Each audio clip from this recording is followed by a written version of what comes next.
Okay, so welcome back. So today we're going to start kind of like again with kind of like the end in mind when I present these notions to people. Like I often get the question, how do we do this? How do we transcend duality?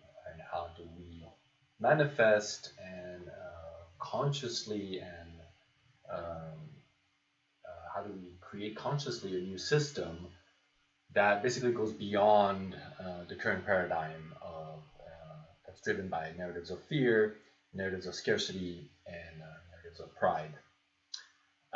So this is quite simple. So we're gonna keep it simple and succinct. I promise. So number one, meditation. Meditation is key.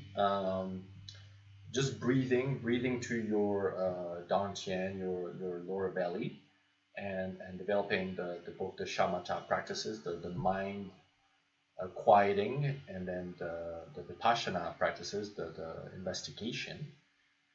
And I recommend the Mahamudra for the word. This is, I repeat that, it's the Mahamudra for the modern world. I will put it in the description and the link. And this is from Tibetan lineage. Is Reggie Ray is the teacher in this particular program. And the beauty of this program is um, I went through it and I was able to do it through working and having a busy life, and at the same time it was very complementary to the other practices that kind of stumbled upon my path. And also it was key kind of for number three. So again, meditation practice about 5 to 20 minutes a day. It's all it takes. It's not like you don't have to become a monk and or sit under a tree like the Buddha for 7 years. It's not really kind of the intent of where we're headed. The second thing is martial arts. So I'm a practicing martial artist. I'm a teacher.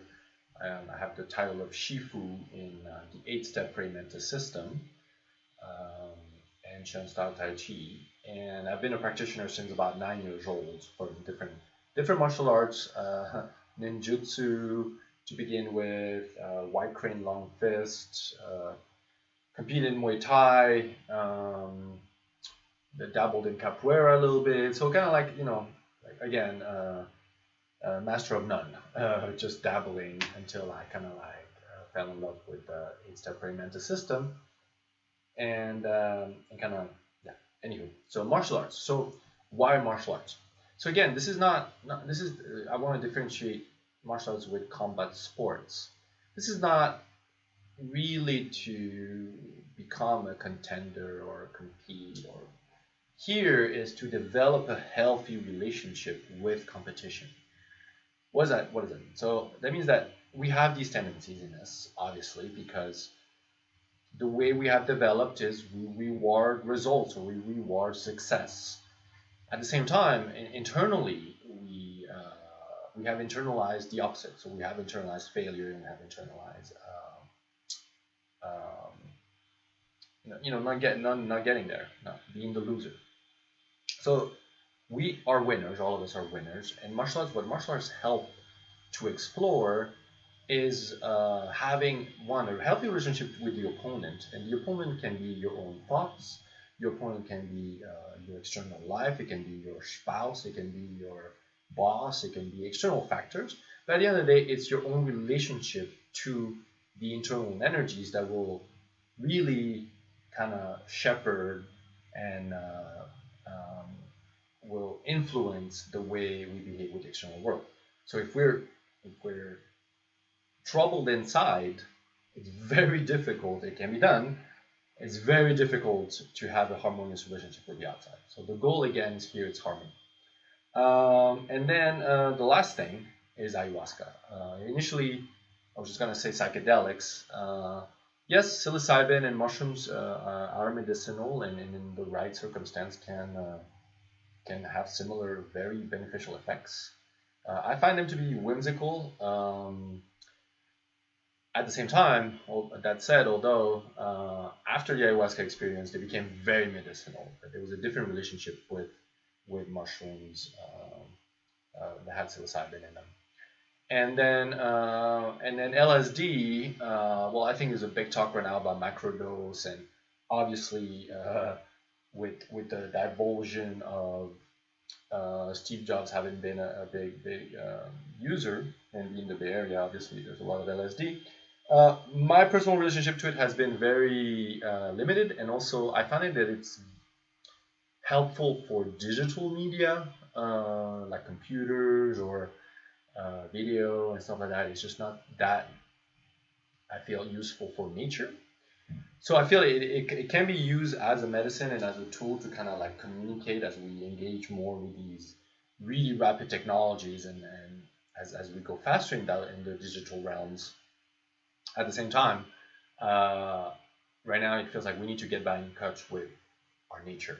And ayahuasca is like a grandmother. She will do that. She will guide us. Also, what ayahuasca provides on a kind of biological sense is a near-death experience. So the DMT contained in the ayahuasca. So ayahuasca is DMT and a 5-MeO inhibitor. 5-MeO inhibitor allows the DMT to be to go through the bloodstream through the stomach. We have enzymes that will basically you know flush out the DMT right away. So the 5-MeO inhibitor does that. It kind of blocks the enzymes from flushing the DMT, and it allows a longer trip. And that trip is actually akin to a vision quest, and also it's akin to a near-death experience. And here is where it becomes beautiful, because when we get rid of the fear of death, all kinds of things unlock. And the beauty of this medicine is you don't have to actually get into an accident or get close to death. This will provide it for you in a safe environment, um, and it will help reframe a lot of either the narratives or the perspectives, and also if you've been stuck in what feels like a carousel ride for a while, like kind of like a Groundhog Day type of scenario, this will help kind of like jam it and let you see it from a different perspective. So those are the three aspects that we'll dive into. This is how. This is how we transcend. This is not just.